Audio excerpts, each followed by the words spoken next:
So my name is Mark Smith. I'm an occupational therapist. I'm the president of National Federation of Federal Employees Local 1, representing nurses, social workers, psychologists, and other healthcare professionals at the San Francisco Veterans Affairs healthcare system. I'm also one of nearly 1 million federal workers who had their union contracts torn up by the Trump administration this month. And he said that was in the name of national security. Do I look like a national security threat? This was the single largest act of union busting in American history. And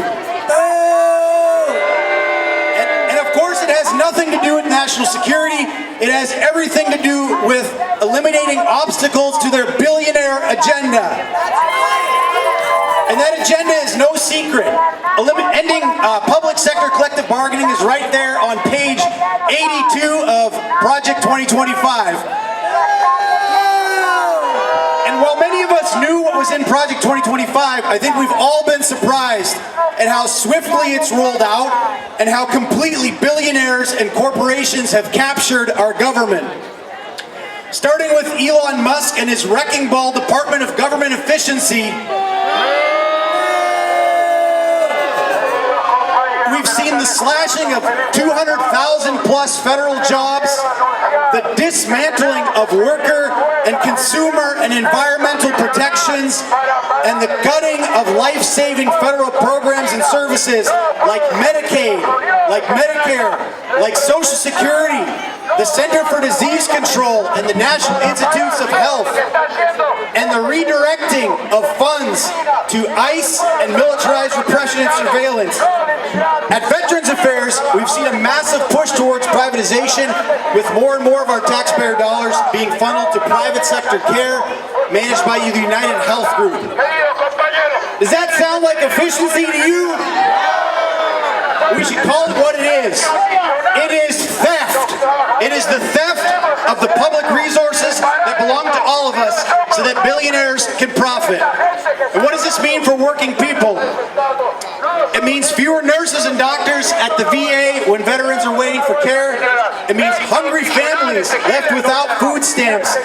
It means seniors losing benefits they paid into for their entire lives. And it means the working class being shut out of our own democracy by corporations and oligarchs. Boo! But on this Labor Day, we remember working people built this country, and working people can take it back. That's right! We didn't win Social Security and Medicare, veterans health care, the 8-hour day, the weekend because some robber baron handed them to us. We won them because ordinary people stood together, we organized, and we fought tooth and nail for them. We won because we stood in solidarity across industries, across unions, across sectors, and across every community, and we didn't allow billionaires to divide us based on race or gender or immigration status or anything else. So today, on Labor Day, Workers' Labor Day, in the face of this billionaire war on the working class, we say we're not going anywhere. We will organize, we will unite, we will fight, and we will win.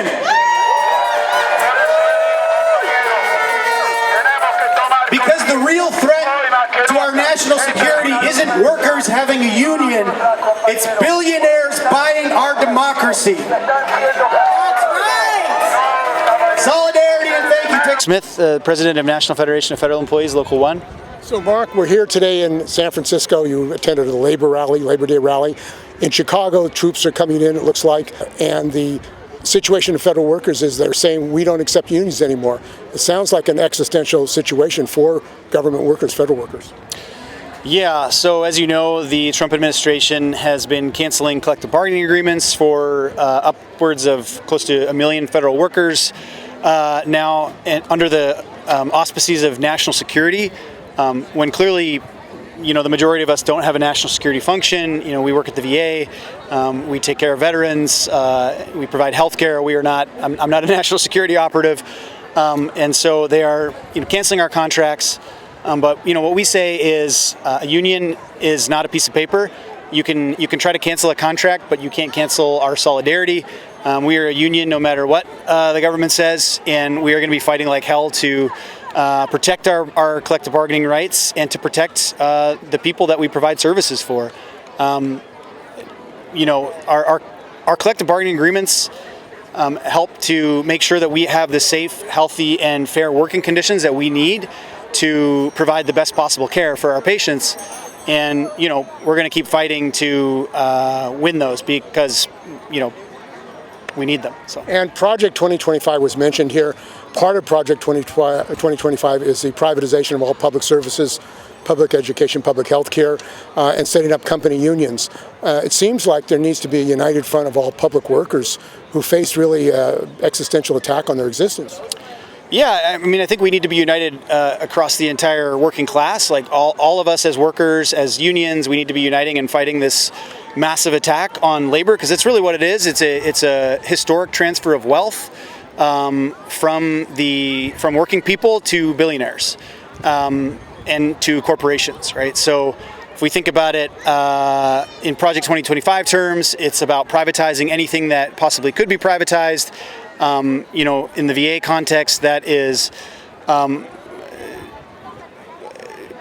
gutting our unions and getting us out of the way so that the VA can be more efficiently privatized, and they can farm out all of that care to the private sector, and corporations like United Health Group can make billions in profits. And how is that affecting veterans? Well, appointments and things like that. I know Kaiser is laying off nurses using AI. It seems like they want to get rid of workers and replace it with companies like United Healthcare. Yeah, I think if, for anyone who's had their own experience of getting healthcare from United Health or from Optum or any of these other companies, it's a disaster, right? The way that they make profit is through denying as much care as possible. And, that's what we're going to see if the VA becomes an insurance company that is for profit or run by for-profit companies. It will be a disaster. The VA provides incredibly high-quality public health care, and we need to save it. And the issue of national health care single payer, it seems that with the shutdown of Medicaid, millions of people are going to lose their health care. It was like Band-Aid. Obamacare was a Band-Aid. It wasn't national health care. You see a movement being developed for single payer so that all the money goes to healthcare workers and healthcare, not insurance companies? Yeah, I think ultimately that's the only way to save healthcare in this country. It's the only way to make sure that everyone gets the healthcare that they need.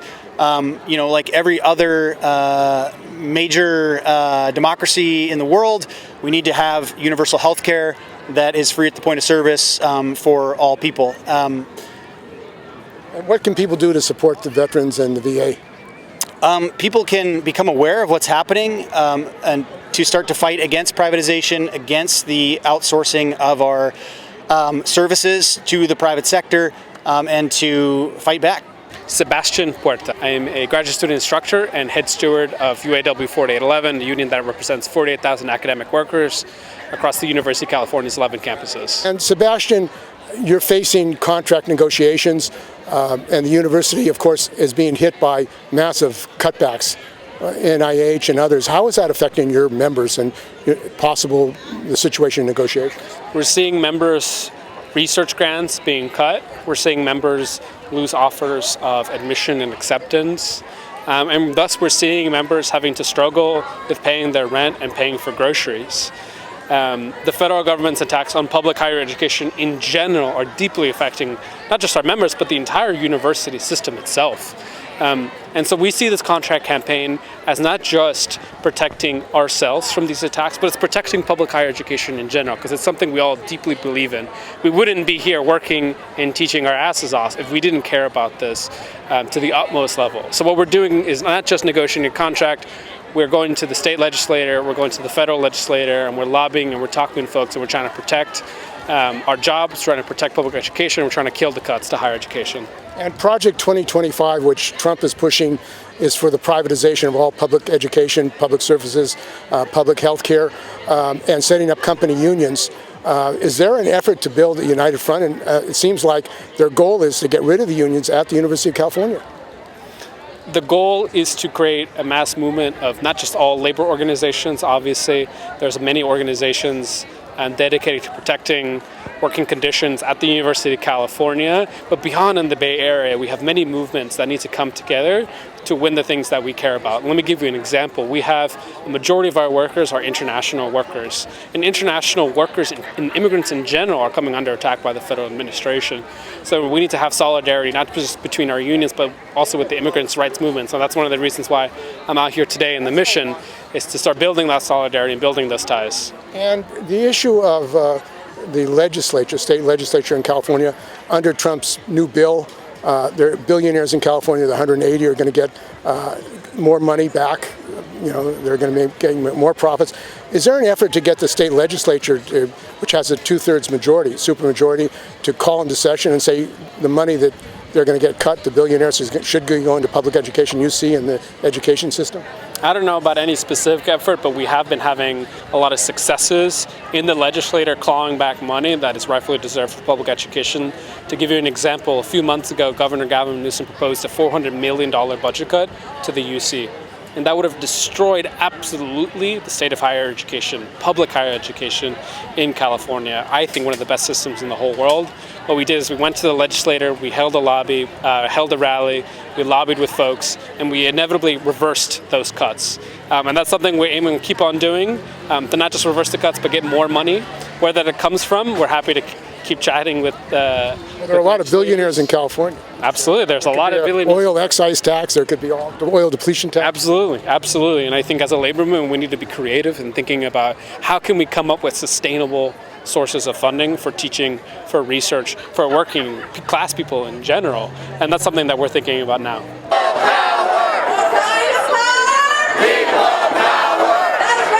I'm very excited to announce our very first speaker, the president of the California Federation of Teachers, Jeff Frietas. Please welcome Jeff.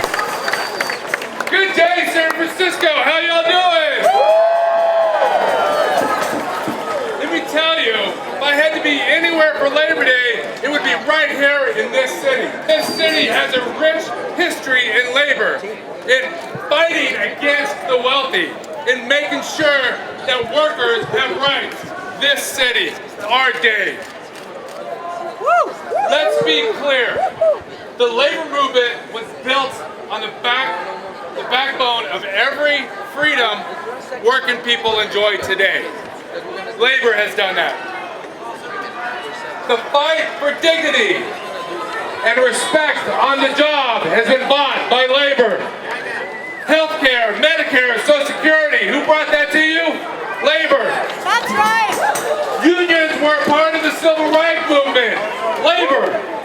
And let us not forget that organized labor brought you paid holidays and weekends too.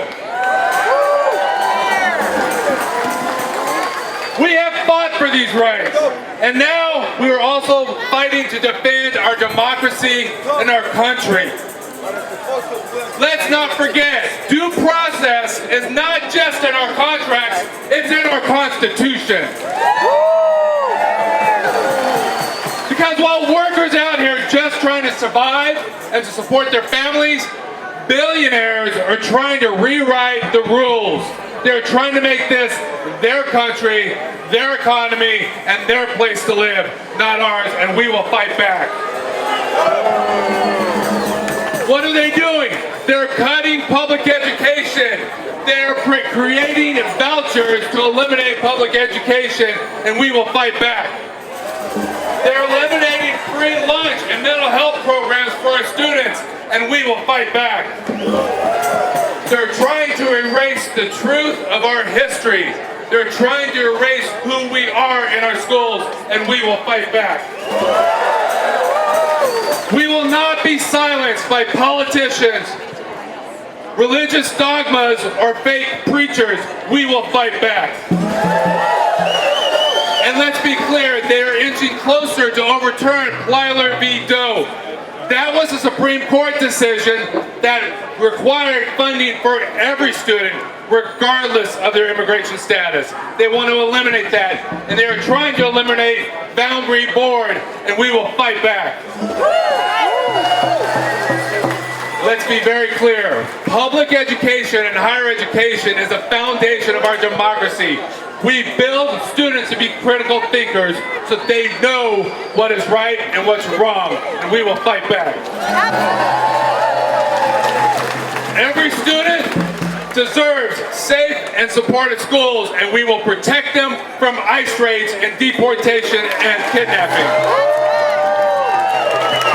And every student deserves to be safe regardless of how they identify themselves, regardless of who they are, regardless of their color.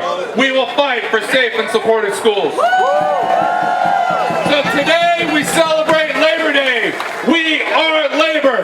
We are labor. Talking with Rick Baum, he's a member of AFT 2121. The president of the CFT, Frietas, said that they want to fight back, but what's their position about how to fight back? They didn't mention the Labor Party, they didn't mention a general strike. It seems our main thing is what, the redistricting? Yeah, that seems to be, that's going to be a big focus. It's like they put a big effort into fighting the recall of Newsom a number of years ago, and now Newsom is leading the fight for gerrymandering in response to what the Republicans are doing in Texas and other states. And they, early on, they endorsed this effort to help Newsom in his gerrymandering thing. Here's the big problem. I'm not against them doing this. The big problem is that the Democrats wanted to gain more support. They should put forward policies and programs of what they would do if they're in power. I mean, I'm not necessarily that keen on Madami.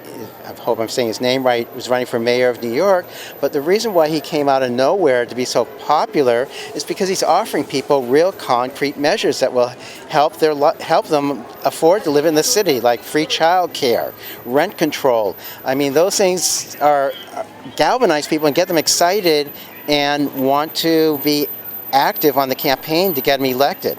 But he didn't mention the supermajority of the Democrats that they should fully fund education. How is that going to happen without them going into session and voting to do that? They could tax the billionaires who are going to get a tax rebate from Trump. He didn't talk about the role of the Democrats. Okay, well, like I said, I didn't hear what he had to say, but the big problem in California is California has been dominated by the Democrats for years now. They control all the executive offices. They have more than a 2/3 majority in the Assembly and the Senate. And what have they done to alleviate the problems in our society like homelessness, poverty, hunger, the lack of health care? In fact, talking about health care, I mean, Newsom recently said he doesn't want undocumented people getting coverage anymore for Medicaid. I mean, that's incredibly stupid. Nobody talked about that here. Well, let me tell you why it's stupid. Because our health is dependent on the health of everyone else around us. I mean, if I'm going to take Bart home, and if there's people who don't have health care on Bart who are hacking away, I'm likely to get sick as a result. I mean, you have to provide health care for everyone, for the good of everyone. Doesn't that require a Labor Party? We're not going to get it through the Democrats. Well, that's what I'm trying to say. I don't think the Democrats are going to provide these things. So there's still people who have hope, and they'll say Madami's a good example of that kind of hope. But, I'm just trying to say is that, healthcare is a social concern for everyone. You have to, in a sane society, they didn't even mention single payer at this trial. In a sane society, you have to provide healthcare for everyone.